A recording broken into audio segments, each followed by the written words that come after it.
I started by thinking I was going to help someone else, and then I ended up realizing I was helping myself. I discovered I was broken. My father was extremely violent, and I remember neighbors calling the police, which is ironic because my father was a member of the Los Angeles Police Department. So it was just constantly weapons in the home, blood in the home. He was alcoholic, and my mom's response was to hide all of that. I lived in a violent neighborhood. I remember one time I was 12 years old maybe, and I was working on my bicycle and I heard someone in the front yard. I went out and it was a friend of mine.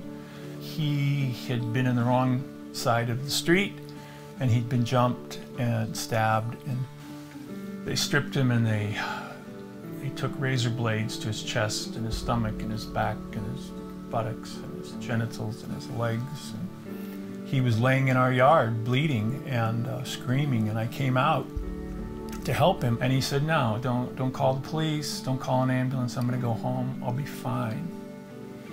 And he left blood everywhere, and I got the garden hose out and hosed the street down and the yard down and went back and started working on my bike.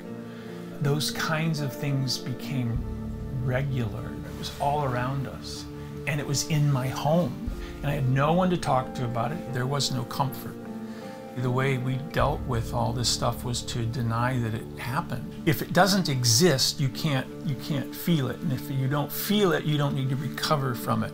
There was no process, there was nothing to talk about, and I became numb. I just learned to dissociate through alcohol and drugs and violence. I didn't have access to my emotions, and it really wasn't until I met my wife and we had children and our daughters were abused. Seeing the impact of the trauma and the abuse upon others that I loved was devastating to me. Through experiencing my love for them, I began to feel God's empathy and awareness of my suffering and what I had been through. And I began to see that my being numb to my own pain is hurting others, and I can't love properly because I don't have the means to feel with them. I needed help.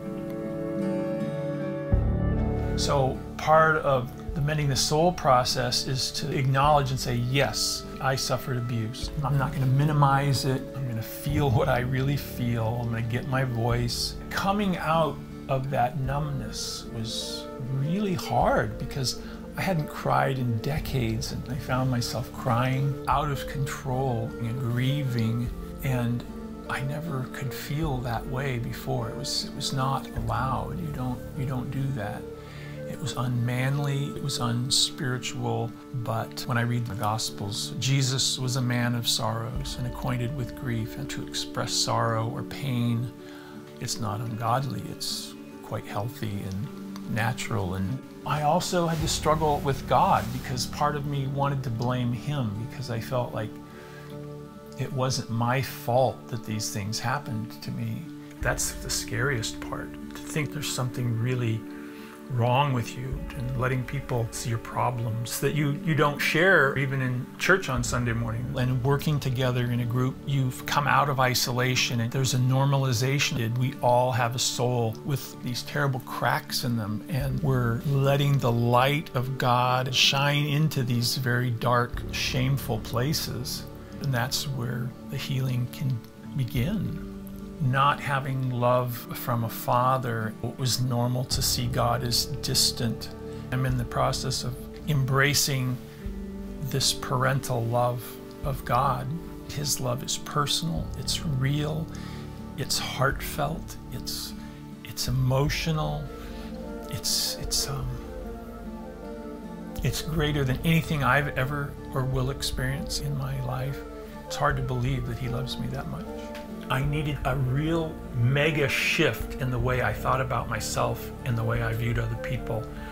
And instead of trying to tell someone what they need to do, I tell them what God is doing in me. And in that process, as I share my journey, my story, my growth, someone else grows.